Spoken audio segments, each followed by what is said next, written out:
ओम नमो भगवते वासुदेवाय नमः। आपके अपने YouTube चैनल जय मां कंजक में आपका बहुत बहुत स्वागत है। भगवान लक्ष्मी नारायण की कृपा आप और आपके परिवार पर सदा सर्वदा बनी रहे। रमा एकादशी के व्रत से व्यक्ति पाप से मुक्त होकर विष्णु लोक को जाता है। दिवाली से पहले आने वाली रमा एकादशी सुख, सौभाग्य, समृद्धि में वृद्धि का वरदान देती है। एकादशी के दिन श्री हरि विष्णु की पूजा का विधान है, लेकिन इस एकादशी के प्रताप से लक्ष्मी नारायण की विशेष कृपा बरसती है। आर्थिक तंगी से छुटकारा मिलता है। रमा एकादशी का व्रत कथा के बगैर अधूरा माना जाता है। कार्तिक का महीना भगवान विष्णु को समर्पित होता है। हालांकि भगवान विष्णु इस समय शयन कर रहे होते हैं और कार्तिक शुक्ल एकादशी को ही वे 4 मास बाद जागते हैं। लेकिन कृष्ण पक्ष में जितने भी त्योहार आते हैं उनका संबंध किसी न किसी तरीके से माता लक्ष्मी से भी होता है। दिवाली पर तो विशेष रूप से लक्ष्मी पूजन तक किया जाता है। इसलिए माता लक्ष्मी की आराधना कार्तिक कृष्ण एकादशी से ही उनके उपवास से आरंभ हो जाती है। माता लक्ष्मी का एक अन्य नाम रमा भी होता है, इसलिए इस एकादशी को रमा एकादशी भी कहा जाता है। पौराणिक ग्रंथों के अनुसार जब युधिष्ठिर ने भगवान श्री कृष्ण से कार्तिक मास की कृष्ण एकादशी के बारे में पूछा तो भगवान ने उन्हें बताया कि इस एकादशी को रमा एकादशी कहा जाता है। इसका व्रत करने से जीवन में सुख, समृद्धि और अंत में वैकुंठ की प्राप्ति होती है। तो आज की इस वीडियो में हम आपके सामने रमा एकादशी व्रत कथा प्रस्तुत करने जा रहे हैं। उम्मीद करती हूँ कथा का पूरा फल लेने के लिए आप कथा को शुरू से लेकर अंत तक जरूर श्रवण करेंगे। ओम नमो भगवते वासुदेवाय नमः। भाव विवल होते हुए अर्जुन ने कहा, हे श्री कृष्ण, अब आप मुझे कार्तिक माह के कृष्ण पक्ष की एकादशी की कथा सुनाइए। इस एकादशी का क्या नाम है तथा इसमें किस देवता का पूजन किया जाता है? इस एकादशी का व्रत करने से किस फल की प्राप्ति होती है? कृपया करके ये सब विधान पूर्वक कहिए। भगवान श्री कृष्ण ने कहा, हे अर्जुन, कार्तिक माह के कृष्ण पक्ष की एकादशी का नाम रमा है। इसका व्रत करने से सभी पापों का शमन हो जाता है। इसकी कथा इस प्रकार है, ध्यान पूर्वक श्रवण करो। पौराणिक काल में मुचुकुंद नाम का राजा राज्य करता था। इंद्र, वरुण, कुबेर, विभीषण आदि उसके मित्र थे। वे बड़ा सत्यवादी तथा विष्णु भक्त था। उसका राज्य बिल्कुल निष्कंटक था। उसकी चंद्रभागा नाम की एक कन्या थी, जिसका विवाह उसने राजा चंद्रसेन के पुत्र शोभन से कर दिया। वे राजा एकादशी का व्रत बड़े ही नियम से करता था और उसके राज्य में सभी कठोरता से इस नियम का पालन भी करते थे। एक बार की बात है कि शोभन अपने ससुराल आया हुआ था। वे कार्तिक का महीना था। उसी मास में महापुण्यदायिनी रमा एकादशी आ गई। इस दिन सभी व्रत रखते थे। चंद्रभागा ने सोचा कि मेरे पति तो बड़े कमजोर हृदय के हैं, वे एकादशी का व्रत कैसे करेंगे, जबकि पिता के यहाँ तो सभी को व्रत करने की आज्ञा है। मेरा पति राज आज्ञा मानेगा तो बहुत कष्ट पाएगा। चंद्रभागा को जिस बात का डर था वही हुआ। राजा ने आदेश जारी किया कि इस समय उनका दामाद राज्य में पधारा हुआ है, अतः सारी प्रजा विधान पूर्वक एकादशी का व्रत करे। जब दशमी आई तब राज्य में ढिंडोरा पीटा गया। उसे सुनकर शोभन अपनी पत्नी के पास गया और बोला, हे प्रिय, तुम मुझे कुछ उपाय बताओ, क्योंकि मैं उपवास नहीं कर सकता। यदि मैं उपवास करूंगा तो अवश्य ही मर जाऊंगा। पति की बात सुनकर चंद्रभागा ने कहा, हे स्वामी, मेरे पिता के राज्य में एकादशी के दिन कोई भी भोजन नहीं कर सकता। यहाँ तक के हाथी, घोड़ा, ऊंट, पशु आदि भी तृण, अन्न, जल आदि ग्रहण नहीं करते। फिर भला मनुष्य कैसे भोजन कर सकते हैं? यदि आप उपवास नहीं कर सकते तो किसी दूसरे स्थान पर चले जाइए, क्योंकि यदि आप यहाँ रहेंगे तो आपको व्रत तो अवश्य ही करना पड़ेगा। पत्नी की बात सुन शोभन ने कहा, हे प्रिय, तुम्हारी राय उचित है, परंतु मैं व्रत करने के डर से किसी दूसरे स्थान पर नहीं जाऊंगा। अब मैं व्रत अवश्य ही करूंगा, परिणाम चाहे कुछ भी क्यों ना हो। भाग्य में लिखे को भला कौन टाल सकता है। सभी के साथ शोभन ने भी एकादशी का व्रत किया और भूख और प्यास से अत्यंत व्याकुल होने लगा। सूर्य नारायण भी अस्त हो गए और जागरण के लिए रात्रि भी आ गई। वे रात शोभन को असहनीय दुख देने वाली थी। दूसरे दिन सूर्य उदय होने से पूर्व ही भूख प्यास के कारण शोभन के प्राण पखेरु उड़ गए। राजा ने शोभन के मृत शरीर को जल प्रवाह करा दिया और अपनी पुत्री को आज्ञा दी कि वे सती ना हो और भगवान विष्णु की कृपा पर भरोसा रखे। चंद्रभागा अपने पिता की आज्ञा अनुसार सती नहीं हुई। वे अपने पिता के घर रहकर एकादशी के व्रत करने लगी। उधर रमा एकादशी के प्रभाव से शोभन को जल से निकाल लिया गया और भगवान विष्णु की कृपा से उसे मंदराचल पर्वत पर धन धान्य से परिपूर्ण तथा शत्रु रहित देवपुर नाम का एक उत्तम नगर प्राप्त हुआ। उसे वहां का राजा बना दिया गया। उसके महल में रतन तथा स्वर्ण के खंबे लगे हुए थे। राजा शोभन स्वर्ण तथा मणियों के सिंहासन पर सुंदर वस्त्र तथा आभूषण धारण किए बैठा था। गंधर्व तथा अप्सराएं नृत्य करके उसकी स्तुति कर रहे थे। उस समय राजा शोभन मानो दूसरा इंद्र प्रतीत हो रहा था। उन्हीं दिनों मुचुकुंद नगर में रहने वाला सोम शर्मा नाम का एक ब्राह्मण तीर्थ यात्रा के लिए निकला हुआ था। घूमते घूमते वे शोभन के राज्य में जा पहुंचा। उसको देखा। वे ब्राह्मण उसको राजा का जमाई जानकर उसके निकट गया। राजा शोभन ब्राह्मण को देख आसन से उठ खड़ा हुआ और अपने ससुर तथा स्त्री चंद्रभागा की कुशलक्षेम पूछने लगा। शोभन की बात सुन सोम शर्मा ने कहा, हे राजन, हमारे राजा कुशल से हैं तथा आपकी पत्नी चंद्रभागा भी कुशल है। अब आप अपना वृतांत बतलाइए। आपने तो रमा एकादशी के दिन अन्न जल ग्रहण न करने के कारण प्राण त्याग दिए थे। मुझे बड़ा विस्मय हो रहा है कि ऐसा विचित्र और सुंदर नगर, जिसको ना तो मैंने कभी सुना और ना कभी देखा है, आपको किस प्रकार प्राप्त हुआ। इस पर शोभन ने कहा, हे देव, ये सब कार्तिक माह के कृष्ण पक्ष की रमा एकादशी के व्रत का फल है। इसी से मुझे ये अनुपम नगर प्राप्त हुआ, किंतु ये अस्थिर है। शोभन की बात सुन ब्राह्मण बोला, हे राजन, ये अस्थिर क्यों है और स्थिर किस प्रकार हो सकता है, सो आप मुझे समझाइए। यदि इसे स्थिर करने के लिए मैं कुछ भी कर सका तो वे उपाय मैं अवश्य ही करूंगा। राजा शोभन ने कहा, हे ब्राह्मण देव, मैंने ये व्रत विवश होकर तथा श्रद्धा रहित किया था। उसके प्रभाव से मुझे ये अस्थिर नगर प्राप्त हुआ।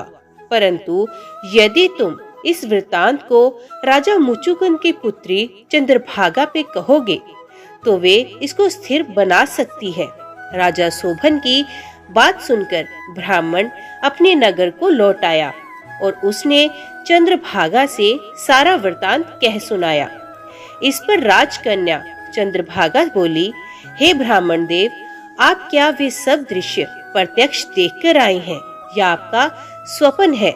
चंद्रभागा की बात सुनकर ब्राह्मण बोला, हे राजकन्या, मैंने तेरे पति शोभन तथा उसके नगर को प्रत्यक्ष देखा है, किंतु वे नगर अस्थिर है। तू कोई ऐसा उपाय कर जिससे कि वे स्थिर हो जाए। ब्राह्मण की बात सुन चंद्रभागा बोली, हे ब्राह्मण देव, आप मुझे उस नगर में ले चलिए। मैं अपने पति को देखना चाहती हूँ। मैं अपने व्रत के प्रभाव से उस नगर को स्थिर बना दूंगी। चंद्रभागा के वचनों को सुनकर वे ब्राह्मण उसे मंदराचल पर्वत के पास वामदेव के आश्रम में ले गया। वामदेव ने उसकी कथा को सुनकर चंद्रभागा का मंत्रों से अभिषेक किया।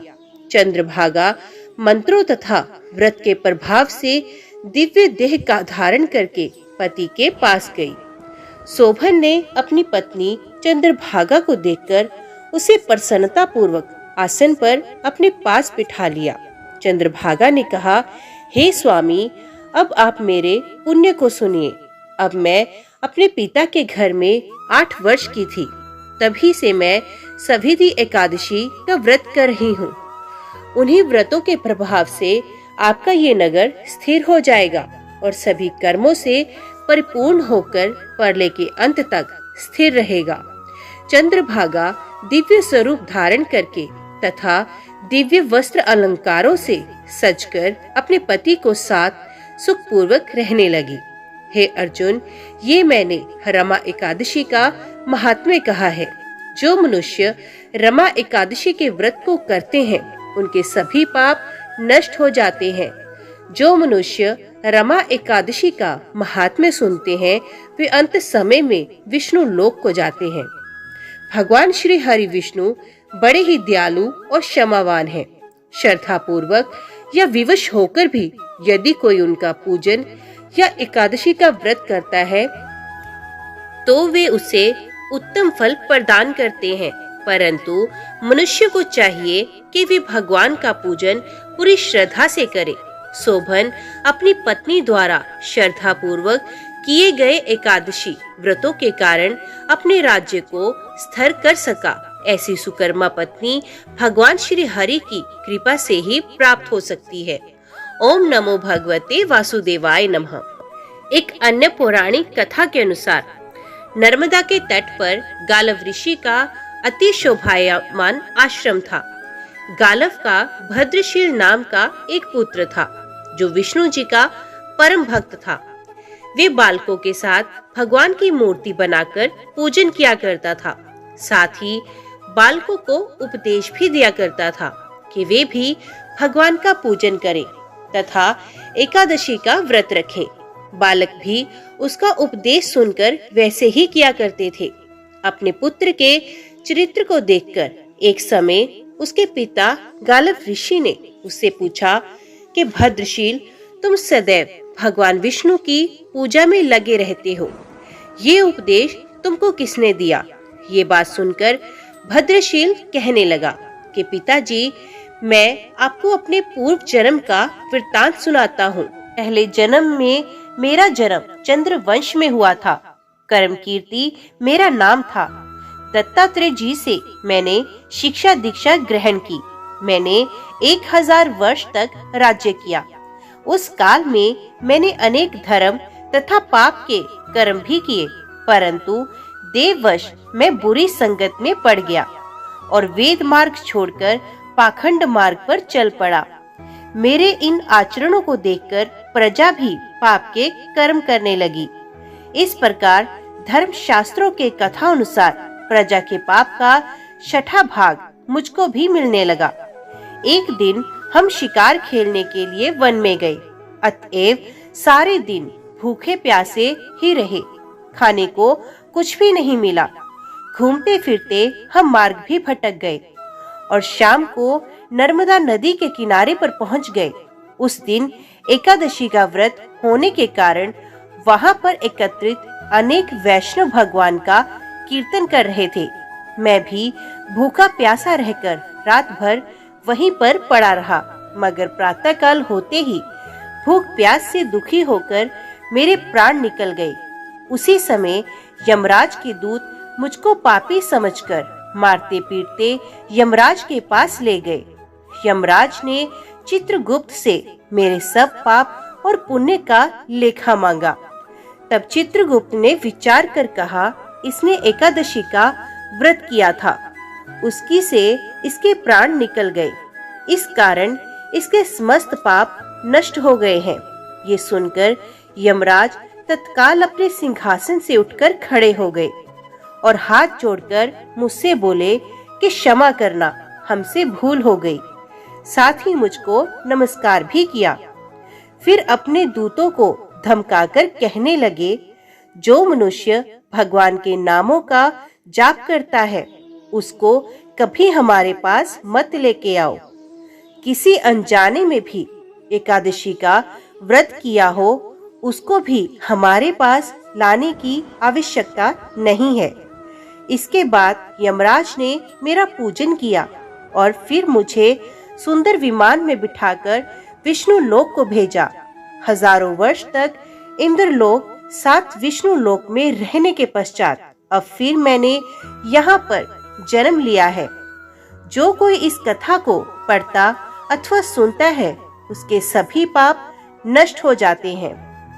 ओम महालक्ष्मी नमः। आज एकादशी के दिन रमा एकादशी को माता लक्ष्मी के एक नाम रमा के नाम से भी जाना जाता है। तो चलिए अब आगे की कथा महालक्ष्मी की सुनाते हैं। एक गांव में एक शाहूकार रहता था। शाहूकार के एक बेटी थी। वे हर रोज पीपल सींचने जाती थी। पीपल के वृक्ष में से लक्ष्मी जी प्रकट होती और चली जाती। एक दिन लक्ष्मी जी ने शाहूकार की बेटी से कहा, तू मेरी सहेली बन जा। तब लड़की ने कहा कि मैं अपने पिता से पूछकर कल आऊंगी। शाहूकार की बेटी ने घर जाकर अपने पिता को सारी बात कह दी। तब उसके पिताजी बोले, वे तो लक्ष्मी जी हैं, अपने को और क्या चाहिए, तू लक्ष्मी जी की सहेली बन जा। दूसरे दिन वे लड़की फिर गई। तब लक्ष्मी जी पीपल के पेड़ से निकल कर आई और कहा, सहेली बन जा। तो लड़की ने कहा, बन जाऊंगी, और दोनों सहेली बन गई। लक्ष्मी जी ने उसको खाने का न्योता दिया। घर आकर लड़की ने माँ बाप को कहा कि मेरी सहेली ने मुझे खाने का न्योता दिया है। तब बाप ने कहा कि सहेली के जिमने जाइयो, पर घर को संभाल कर जाना। तब वे लक्ष्मी जी के जहाँ जिमने गई तो लक्ष्मी जी ने उसे शाल दुशाला ओढ़ने के लिए दिया, रुपए दिए, सोने की चौकी, सोने की थाली में 36 प्रकार का भोजन बना कर दिया। जिम कर जब वे जाने लगी तो लक्ष्मी जी ने पल्ला पकड़ लिया और कहा कि मैं भी तेरे घर जिमने आऊंगी। तो उसने कहा, आ जाइयो। वे घर जाकर चुपचाप बैठ गई। तब बाप ने पूछा कि बेटी, सहेली के यहाँ जिम कर आ गई और तू उदास क्यों बैठी है? तो उसने कहा, पिताजी, मेरे को लक्ष्मी जी ने इतना दिया, अनेक प्रकार के भोजन कराए, परंतु मैं कैसे जिम आऊंगी? अपने घर में तो कुछ भी नहीं है। तब उसके पिता ने कहा कि गोबर मिट्टी से चौका लगाकर घर की सफाई कर ले। 4 मुख वाला दिया जलाकर लक्ष्मी जी का नाम लेकर रसोई में बैठ जाना।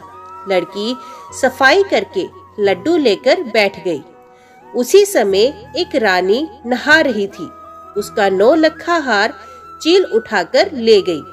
उसके घर वे 9 लखा हार डाल गई और उसका लड्डू ले गई।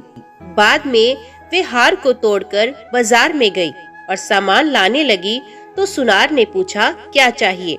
तब उसने कहा कि सोने की चौकी, सोने का थाल, शाल दुशाला दे दो, मोहर दे दो, सामग्री दे दो, 36 प्रकार का भोजन हो जाए, इतना सामान दे दो। सारी चीजें लेकर बहुत तैयारी करी और रसोई बनाई। तब गणेश जी ने कहा कि लक्ष्मी जी को बुलाओ। आगे आगे गणेश जी और पीछे पीछे लक्ष्मी जी आई।